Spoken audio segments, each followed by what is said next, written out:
Sir நாங்கள் கிருஷ்ணகிரி மாவட்டம் sir போட்டு ஊர் எங்களை வந்துட்டு ஊரை விட்டு ஒதுக்கி வச்சுருங்கிறாங்க. கட்ட பஞ்சாயத்து பண்ணிவிட்டு எங்களை வந்துட்டு யாரும் ஊருக்குள்ளே வரக்கூடாது, அதாவது வந்து சாவுக்கு வரக்கூடாது அப்படின்னு சொல்லிட்டு எங்களை ஊரை விட்டு ஒதுக்கி வச்சுருங்கிறாங்க. இது வந்து 2 வருஷமாக வந்து இப்படியே தான் இருக்குது. நாங்கள் மனு கொடுத்தோம், கலெக்டருக்கு கொடுத்தோம், எஸ்பி கொடுத்தோம், டிஜிக்கு அனுப்பினோம், எல்லா இடத்துலையும் மனு கொடுத்தும் இந்த மனு சரியான விசாரணை செய்யாமலே வந்துட்டு இந்த போலீஸ்காரெல்லாம் வந்து என்னன்றாங்கன்னா இந்த மனு விசாரணை பண்ணி முடிக்கப்பட்டதுன்னு சொல்கிறாங்க. ஆனால் எங்களை வந்து எந்த விசாரணையும் செய்ய கிடையாது. என்னுடைய குடும்பத்தில் வந்து இருக்கிறது நான் ஒரே ஒரு ஆள் மட்டும்தான். நான் ஆர்மிக்கு போயிடுறேன். வீட்டை வந்து பார்க்குறதுக்கு ஆள் கிடையாது. இருக்கிறது ஒரு ஃபேமிலி, 2 குழந்தைங்க 3 குழந்தைங்க, அம்மா மட்டும்தான் இருக்காங்க. அது இவங்களுக்கு வந்து எந்த ஒரு பாதுகாப்பும் கிடையாது. என்ன பிரச்சனைனா சொத்து பிரச்சனை, நிலம் பிரச்சனைக்காக வந்துட்டு கட்ட பஞ்சாயத்து பேசிட்டாங்க. கட்ட பஞ்சாயத்து பேசிட்டு இவங்களை வந்துட்டு நாங்கள் ஊரை வந்துட்டு விட்டு ஒதுக்கி வச்சுக்கிறோன்னு சொல்லிட்டு என்கிட்ட வீடியோ இருக்குது, ஆதாரம் இருக்குது, ஆடியோ இருக்குது, எல்லாமே இருக்குது. இந்த ஆடியோ வந்து இந்த போலீஸ்காரை வந்து அதாவது அது கேட்கறதுக்கு கூட அவங்களுக்கு டைம் கிடையாது. நம்ம கிருஷ்ணகிரி தாலுக்கா ஸ்டேஷன் போலீஸு அதை கேட்கறது கூட அவங்களுக்கு டைம் இல்லை. அதனால் நான் இப்போதைக்கு ஹைகோர்ட்டில் வந்து 10 பேர் மேலே எனக்கு ஹைகோர்ட்டில் போட்டிருக்கேன்.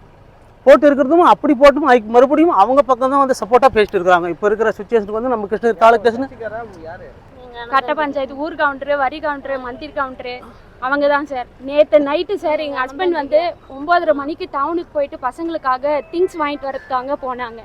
அந்த பனைமரத்து பள்ள கிராமம்னு ஒரு பாறை இருக்குது சார். அந்த பாறையில் வந்து எங்கள் ஹஸ்பண்டை வந்து கொல்றதுக்காக கல் எடுத்து வீசியிருக்காங்க சார். நைட்டு 9:30 மணிக்கு சார்.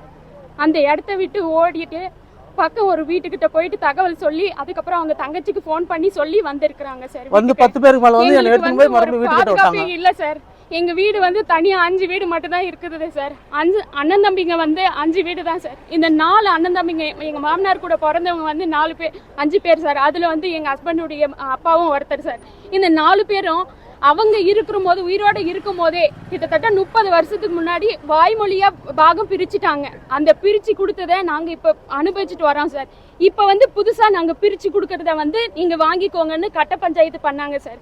எங்க வீட்டுக்காரர் வந்து அதுக்கு ஒத்துக்கல. நாங்க கோர்ட்ல பாத்துக்கிறோம்னு சொன்னாங்க. கிட்டத்தட்ட 2 மணி நேரம் பேசினாங்க சார். ஜனவரி மாசம் பிப்ரவரி மாசம் சார்.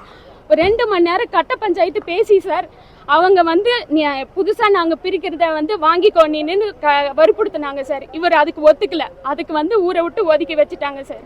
அதுக்கப்புறம் பொங்கல் காசு கொடுத்தோம் சார் 500 ரூபாய். அந்த காசு வாங்கிக்கிட்டு 5 நாள் கழிச்சு ரிட்டர்ன் திருப்பி கொடுத்துட்டாங்க சார். அந்த கொடுத்த ஊர் தொட்டி ஆடியோ இருக்குது, வீடியோ இருக்குது, அவர் மூலம் எல்லாமே இருக்குது. அதை கேட்கறது கூட நம்ம போலீஸ் ஸ்டேஷன்ல அவங்களுக்கு டைம் கிடைக்கல. யாரோ பேசுற மாதிரி தான், யாரோ பேசுற மாதிரி இருக்கு, நெகட்டிவா மாதிரி பேசுறாங்க சார். அது என்ன ஏதுன்னு அவங்க ஆராயவே மாட்டறாங்க சார். கிராண்ட் பிக்சர்ஸ் பெருமையுடன் வழங்கும் அபின் ஹரிஹரன் இயக்கத்தில் ஆதித்ய மாதவன் நடிக்கும் அதர்ஸ் மூவி நவம்பர் 7 முதல் திரையரங்குகளில்.